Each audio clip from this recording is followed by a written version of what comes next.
கோதுமாச்ச அத்தனை விதமான தானியங்களையும் பிரார்த்திக்கிறது.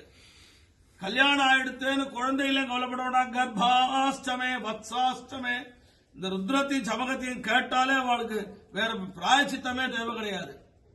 எல்லா விதமானத்தையும் அக்னில கேட்டு புவனஷ்டாதிபதிஷ்டா அக்னா விட்டோன்னு ஆரம்பிச்சு இந்த சொல்லக்கூடிய 8 பஞ்சாதிகள்லயும் வேற தேவதா சம்பந்தம் இல்லாம கடைசியில புவனஷ்டாதிபதிஷ்டா என்று முடிக்கிறது.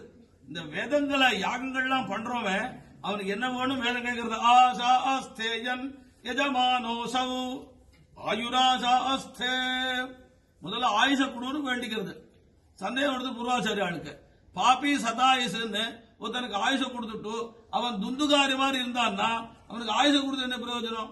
அவனுக்கு சுப்ரஜாஹாஸ்துவமா சாஸ்தே வேதம் கேட்கறது. பிரஜாஸ்துவமா சாஸ்தேன்னு கேட்கல, சுப்ரஜாஹா நல்ல பிரஜையை கொடுன்னு பிரார்த்திக்கிறது. சரி நல்ல பிரஜைப்பா நல்ல பையன் தான் கல்யாணம் வரைக்கும் கொடுத்துட்டான்னா கல்யாணத்துக்கு மாறப்படாது இல்லையோ. சஜாதவனஸ்யாமாசா அஸ்தே அவனுக்கு நல்ல ஜாதமாக கிடைக்கணும். சரி இவனுக்கு கல்யாணம் ஆயிடுத்து நல்ல ஜாதமா வந்துட்டாலே அப்புறம் என்ன காரணம்? உத்தராம் தேவயஜ்ஞாமாசா அஸ்தே மறுபடியும் இந்த பகவத் கைங்கரியத்தை தொடர்றதுக்கான அந்த வம்சம் வளரணும்னு கேட்கணும்னா டிசம்பிட்ட தான் கேட்கணும்.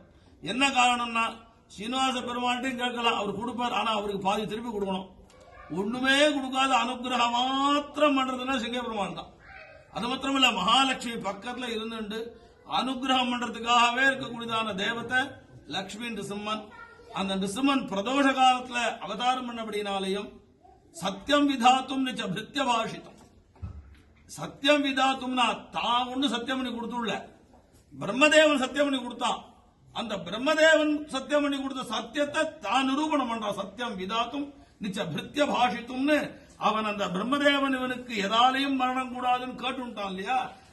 அதபடி பிரம்மதேவன் என்னெல்லாம் சொன்னானோ அதுபடி அவனுக்கு சத்தியத்தை காப்பாத்தி கொடுத்த சிங்க பெருமாள் தானே பெருமை அளவு கடந்தது. அதுவும் இந்த பிரதோஷ காலத்துல அவனுடைய ஆராதனை பண்ணோமானால் சாதாரணமாவே எல்லா ஆராதனமும் வசதி தான்.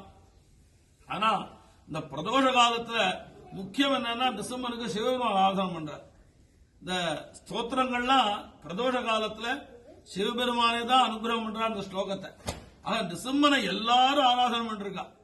சக்கர திருமானுக்கு வெற்றி கிடைச்சதுன்னு சொன்னா கடைசியில டிசம்பர் பஞ்சகம்னு 5 ஸ்லோகத்தை சொல்றதுக்கு அப்புறம் தான் ராகவனுக்கு ஜெயம் கிடைச்சது டிசம்பனால். டிசம்பனுடையதான பிரார்த்தனை தான் எல்லா தேவதைகளுக்கும் டிசம்பன் தான் கதி. அதனால்தான் சுவாமி எம்பெருமானார் 74 சிம்மாசாதிபதிகளுக்கும் டிசம்பனே ஆராதன தெய்வா கொடுத்தா. காரணம் என்னன்னா பூர்த்தியான அவதாரம். சம்பிரதாயத்தில் பூர்ணாவதாரம் கிருஷ்ணாவதாரம், பரிபூர்ணாவதாரம் கிருஷ்ணாவதாரம், பூர்ணாவதாரம் ராமாவதாரம்னு சொல்லுவா. இதுக்கு தாயாரே கிடையாது. யார் எங்க பிறந்த மகாசுரகதஸ்தூனா பிதாமக்கிய பூத்துனா சுவாமி தேசிகன். இந்த மகாசுரன் இருக்கான அந்த ஹிரண்யனுடைய தூண் இருக்க அதான் அவர் பிறந்த இடம், அதான் அவர் பிறந்தான். மகாசுர கதஸ்தூனா பிதாமக்கிய பூத்துன்னு மங்களாசனம் பண்ணா சுவாமி தேசிகன். எல்லா ஆழ்வாரும் சிம்மனை பாடாத ஆழ்வாரே கிடையாது. 10 ஆழ்வார் ரங்கநாதரை பாடுறவரோ அந்த 10 ஆழ்வார் டிசம்பரை பாடியிருக்கார். ஏன் ரங்கநாதனுடைய ஹிருதயத்திலே டிசம்பர் இருக்கிறபடினால அந்த டிசம்பருக்கு நாடி எந்த ஊருக்கு வந்த உடனே அவர் ஸ்ரீராமட்டையும் பாலாஜிட்டையும் முதல்ல சொன்ன வார்த்தை பிரதோஷ ஆராதனை பண்ணணும். இந்த பிரதோஷ ஆராதனை பண்ணிட்டோமானால் 365 நாளும் ஒரு உபச்சாரம் விடாத பண்ணினா என்ன பலனோ அந்த பிரதோஷ ஆராதனை கொடுத்துறாரு டிசம்பர். ஏன்னா பிரதோஷ காலத்துல சந்தோஷமா இருக்கான்.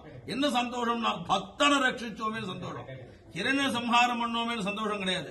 இந்த பிரகலாதர் ரட்சி சந்தோஷத்தோட இருக்கிறபடினால ஒருவேளை அவ சந்தோஷமா இருக்கிற காலத்துல எந்த காரியம் வேணா நடந்துடும். கோபமா இருந்துச்சு போய் கேட்டா கொடுக்கறதையும் கொடுக்க மாட்டார். கோபம் இல்லாம விஷயங்கள் கொடுத்துட பெருமாள் சந்தோஷமாக பக்தாளுக்கு முகோல்லாசமாக இருக்கக்கூடியனால இந்த பிரதோஷ காலத்துல நாம அவனை ஏதாவது பிரதோஷ காலத்துல அவன் நினைச்சு அவனிடத்துல அச்சஞ்சலமான பக்தி பண்ணிட்டோமானால் வேற ஒண்ணுமே சிம்மண்டலம் பண்ண வேண்டியதில்லை. அஞ்சலி பரமாமுத்ரா சத்திய சந்தோஷகாரிணின்னு இந்த அஞ்சலி பரம் அஞ்சலி பண்ணிட்டோமானா அத்தனை பொறுப்பையும் அவன் டிசம்பன் தான் பாத்துக்கிறான். அந்த டிசம்பருடைய அனுகிரகத்தினால மேலும் மேலும் மனோபீட்டங்கள்லாம் யார் யாருக்கு என்னென்ன மனசுல இருக்கோ என்னென்ன கவலைகளே பட வேண்டிய அவசியம் இல்லை. துஷகுனங்கள் துச்சிந்தனங்கள்லாம் ஏற்படாது, துஸ்வப்னங்கள்லாம் ஏற்படாது. நம்ம சித்த சுத்தியாகும். முதல்ல என்ன வருதோ இல்லையோ டிசம்பருடைய அனுகிரகத்தினால சித்தங்கள்லாம் சுத்தியாகும். அதுக்கு பிரமாணம் என்ன பிரகலாத ஆழ்வான் தான். 5 வயசு குழந்தைக்கு சித்த சுத்தியா இருந்துதானே அந்த பெருமாள் அடைய முடியாத பாக்கியம் கிடைச்சது. அதனால நம்ம சித்த சுத்தியோட அவனுக்கு அக்ஷரமா ஒரு அக்ஷரம் தப்பா சொல்றோமான்னு கவலைப்பட மாட்டான். பிரதி ஸ்லோகம் அபத்த பத்ததி, எல்லா ஸ்லோகத்தையும் அபத்தமா சொன்னா கூட அதை அவன் சுபத்தமாக மாத்திண்டு எல்லாருக்கும் அனுகூலம் பண்றான். பிரதோஷ காலங்கள்ல சம்மர் ஆரம்பிச்சுனா கொஞ்சம் லேட்டா இருக்கும், ஆபீஸ்ல வந்துட்டா கூட எல்லாரும் வந்து சேர பிரார்த்தித்து இந்த கைங்கரியத்துல எல்லா பக்தைஹி பாகவதைஹி சஹா. பெருமாளுக்கு என்ன வேணும்? உலகம் உண்ட பெருவாய்.